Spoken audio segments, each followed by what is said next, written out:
नमस्कार मित्रों, मैं हूं अनिल। आपका स्वागत है हमारे YouTube चैनल गुरुजी स्टडी अड्डा में। आज हम मित्रों प्राचीन अनुबंधन सिद्धांत तथा क्रिया प्रसूत अनुबंधन सिद्धांत की तुलना करेंगे। चलिए मित्रों हम शुरू करते हैं। एक तरफ लिखते हैं प्राचीन अनुबंधन सिद्धांत और दूसरी तरफ लिखते हैं क्रिया प्रसूत अनुबंधन सिद्धांत। यदि मित्रों हम बात करें प्राचीन अनुबंधन सिद्धांत के खोजकर्ता कौन है, तो प्राचीन अनुबंधन सिद्धांत के खोजकर्ता पावलोव महोदय हैं, जबकि क्रिया प्रसूत अनुबंधन सिद्धांत के खोजकर्ता स्किनर महोदय हैं। यदि मित्रों हम बात करें पावलोव का पूरा नाम क्या है, तो पावलोव का पूरा नाम इवान पेट्रोविच पावलोव है। जबकि स्किनर का पूरा नाम क्या है, तो जब स्किनर का पूरा नाम ब्रूस फ्रेडरिक स्किनर है, जिन्हें शॉर्ट में BF स्किनर कहा जाता है। यदि मित्रों हम बात करें पावलोव कहाँ के निवासी हैं, तो पावलोव रूस के निवासी हैं, जबकि स्किनर आपके यह अमेरिका के मनोवैज्ञानिक हैं। यदि मित्रों हम बात करें जीन पियाजे कहाँ के मनोवैज्ञानिक हैं, तो जीन पियाजे स्विट्जरलैंड के मनोवैज्ञानिक हैं। वाइगोत्स्की रूस के मनोवैज्ञानिक हैं। थॉर्नडाइक अमेरिका के मनोवैज्ञानिक हैं। अब मित्रों हम बात करते हैं प्राचीन अनुबंधन सिद्धांत के दूसरे पॉइंट की। यह वांछित अनुक्रिया के लिए सही उद्दीपक की उपस्थिति पर बल देता है, जबकि मित्रों क्रिया प्रसूत अनुबंधन सिद्धांत में यह वांछित अनुक्रिया के लिए पुनर्बलन पर बल देता है। देखिए मित्रों, प्राचीन अनुबंधन सिद्धांत में सबसे पहले क्या किया गया, सबसे पहले उद्दीपक को प्रस्तुत किया गया। उद्दीपक जितना प्रभावशाली था उतना प्रभावशाली आपकी अनुक्रिया करवाई गई। देखिए मित्रों, सबसे पहले कुत्ते के सामने उद्दीपक प्रस्तुत किया गया। उद्दीपक के रूप में मांस का टुकड़ा या चिकन प्रस्तुत किया गया। फिर उसके बाद दोस्तों अनुक्रिया करवाई गई। अनुक्रिया किस रूप में करवाई गई? कुत्ते के लार के रूप में करवाई गई। जबकि मित्रों हम बात करते हैं क्रिया प्रसूत अनुबंधन सिद्धांत में, इसमें सबसे पहले मित्रों अनुक्रिया करवाई गई। अनुक्रिया करवाने के बाद दोस्तों पुनर्बलन दिया गया। आपने देखा होगा अनुक्रिया कैसे करवाई गई। अनुक्रिया करवाई गई चूहे को लीवर दबाकर और दोस्तों कबूतर को या अच्छा प्रकाश की लाइटों पर चोंच दबाकर दोस्तों अनुक्रिया करवाई गई। अनुक्रिया जितनी तेज थी पुनर्बलन भी उतना अच्छा दिया गया। इसलिए मित्रों इसे क्या कहते हैं? प्राचीन अनुबंधन सिद्धांत को SR थियरी कहते हैं। S का मतलब स्टिमुलस होता है, R का मतलब होता है रिस्पॉन्स। स्टिमुलस यानी कि सबसे पहले उद्दीपक को प्रस्तुत किया गया। उद्दीपक को प्रस्तुत किया गया, फिर उसके बाद दोस्तों आपका और रिस्पॉन्स अनुक्रिया करवाई गई।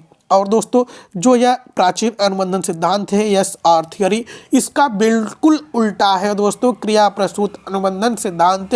इसे RS थियरी कहते हैं, क्योंकि मित्रों इसमें सबसे पहले रिस्पॉन्स अनुक्रिया करवाई गई, उसके बाद आपका स्टिमुलस उद्दीपक को प्रस्तुत किया गया, या हम कह सकते हैं पुनर्बलन दिया गया, या कह सकते हैं उद्दीपन को प्रस्तुत किया गया। तो दोस्तों इसे RS थियरी कहते हैं क्रिया प्रसूत अनुबंधन सिद्धांत को, जबकि प्राचीन अनुबंधन सिद्धांत को SR थियरी कहते हैं। अब मित्रों हम बात करते हैं तीसरे पॉइंट की। तो तीसरे पॉइंट में प्राचीन अनुबंधन सिद्धांत में यह बताया गया कि इसका प्रयोग कुत्ते पर किया गया, जबकि मित्रों जो आपका क्रिया प्रसूत अनुबंधन सिद्धांत था इसका प्रयोग सफ़ेद चूहे और कबूतर पर किया गया था।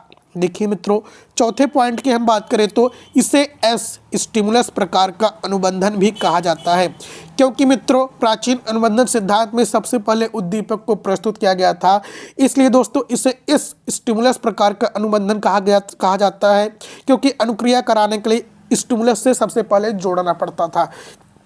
देखिए मित्रों जबकि क्रिया प्रसूत अनुबंधन सिद्धांत में इसे R रिस्पॉन्स प्रकार का अनुबंधन कहा जाता है, क्योंकि मित्रों क्रिया प्रसूत अनुबंधन सिद्धांत में पहले अनुक्रिया करवाई जाती है, फिर उसके बाद उद्दीपक को प्रस्तुत किया जाता है। देखिए मित्रों पांचवा पॉइंट है आपके सामने। इसमें पहले यानी कि प्राचीन अनुबंधन सिद्धांत में इसमें पहले विशिष्ट उद्दीपक प्रस्तुत करके कोई विशिष्ट अनुक्रिया करवाई जाती है, जबकि मित्रों क्रिया प्रसूत सिद्धांत में इसमें स्वाभाविक रूप से वांछित अनुक्रिया के होने पर पुनर्बलन दिया जाता है। ठीक मित्रों वही बात है, सबसे पहले कोई विशिष्ट उद्दीपक को प्रस्तुत किया जाता था। विशिष्ट उद्दीपक को प्रस्तुत करने के बाद कोई विशिष्ट अनुक्रिया करवाई जाती है, चाहे वह कुत्ता हो चाहे वह प्राणी हो। यदि कुत्ते के सामने आप सबसे पहले उद्दीपक को प्रस्तुत करेंगे तो वह क्या करेगा? वह लार को गिराएगा। जैसे कुत्ते के सामने आप रोटी डालेंगे तो वह लार को गिराएगा। रोटी क्या है? सबसे पहले उद्दीपक है अनुक्रिया क्या है, लार क्या है या अनुक्रिया है। और दोस्तों ठीक इसका उल्टा बताया गया यहाँ क्रिया प्रसूत अनुबंधन सिद्धांत में। इसमें पहले बताया गया कि किसी भी प्राणी को सबसे पहले अनुक्रिया होने पर यदि वह व्यक्ति अनुक्रिया कर लेगा तो उसे तुरंत पुनर्बलन दे दिया जाना चाहिए, उसे उसका तुरंत परिणाम दे दिया जाना चाहिए।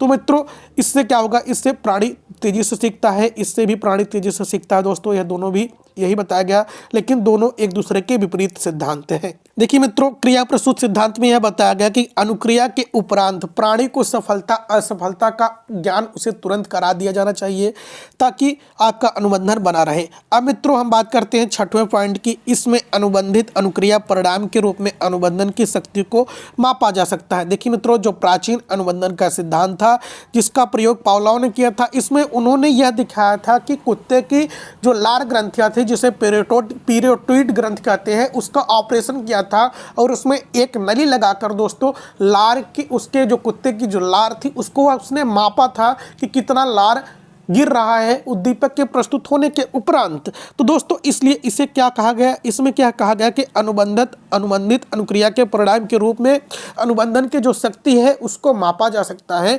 लार के रूप में उन्होंने माप कर दिखाया था। तो दोस्तों जो पावलोव का सिद्धांत है इसमें आप अनुबंधन की शक्ति को माप सकते हैं, जबकि दोस्तों क्रिया प्रसूत अनुबंधन सिद्धांत में क्या बताया, इसमें अनुक्रिया के दर के रूप में अनुबंधन की शक्ति को मापा जाता है। अनुक्रिया का दर का मतलब क्या होता है मित्रों, हमने आपको पिछले सिद्धांत में बताया था। दोस्तों हमने पिछले आपको कबूतर का सिद्धांत और चूहे के प्रयोग दोनों के प्रयोग के ऊपर वीडियो बना दिया है, आप चाहे तो डिस्क्रिप्शन बॉक्स में लिंक मिल जाएगा, आप जाकर देख सकते हैं। और मित्रों पावलोव का सिद्धांत भी हमने बना दिया है वीडियो, आप भी जाकर डिस्क्रिप्शन बॉक्स में लिंक मिल जाएगा, आप उसे देख सकते हैं।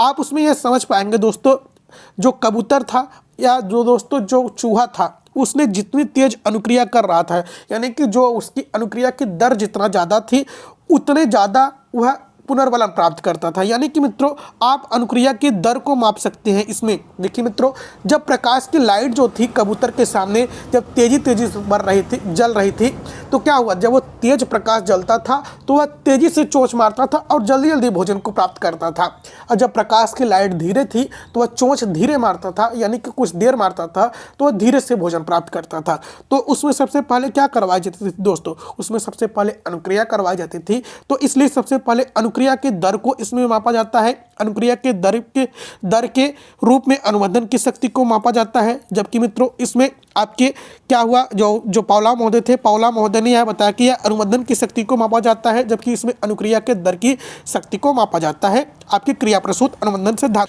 अब मित्रों हम बात करते हैं 7वां पॉइंट की और अंतिम पॉइंट प्राचीन अनुबंधन सिद्धांत में। प्राचीन अनुबंधन सिद्धांत में यह बताया गया कि इसमें उद्दीपक अनुक्रिया कराने के साथ साथ पुनर्बलन का कार्य भी करता है। और दोस्तों क्रिया प्रसूत अनुबंधन सिद्धांत में यह बताया गया कि इसमें पुनर्बलन वांछित अनुक्रिया के बार बार करने की प्रेरणा प्रदान करता है।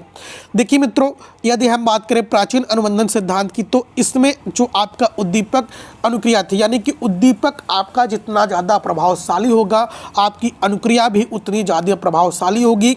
यदि उद्दीपक प्रभावशाली होगा तो अनुक्रिया भी प्रभावशाली होगा, तो जो व्यक्ति होगा या बच्चा होगा या कुत्ता होगा वह अंदर से पुनर्बलित होगा और वह कार्य को अगली बार दोहराएगा। यानी कि दोस्तों यदि आपका उद्दीपक प्रभावशाली रहा, उसे अच्छा लगा, तो यदि दोस्तों उसकी अनुक्रिया भी वांछित रही, अच्छा रहा, सकारात्मक रहा, तो वह अगली बार भी वह कार्य करने के प्रति प्रेरित होगा, अगली बार भी वह कार्य करने के प्रति पुनर्बलित होगा। जबकि दोस्तों इसमें क्या बताया गया, जो क्रिया प्रसूत अनुबंधन सिद्धांत था इसमें यह बताया गया कि यदि आपका पुनर्बलन अच्छा रहा तो दोस्तों जो प्राणी है, जो बच्चा है, जो कबूतर है, जो चूहा है, वह अगली बार वांछित अनुक्रिया करने के लिए वो प्रेरित होगा, उस क्रिया को बार बार दोहराएगा।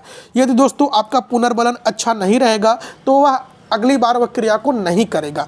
तो दोस्तों यह थे अंतर आपके क्रिया प्रसूत अनुबंधन सिद्धांत और प्राचीन अनुबंधन सिद्धांत में। तो वीडियो को दोस्तों लाइक कीजिएगा, अपने हर एक ग्रुप में शेयर कीजिएगा। और दोस्तों क्रिया प्रसूत सिद्धांत, प्राचीन अनुबंधन सिद्धांत सभी का वीडियो आपको लिंक के रूप में डिस्क्रिप्शन बॉक्स में मिल जाएगा। जय हिंद, जय भारत।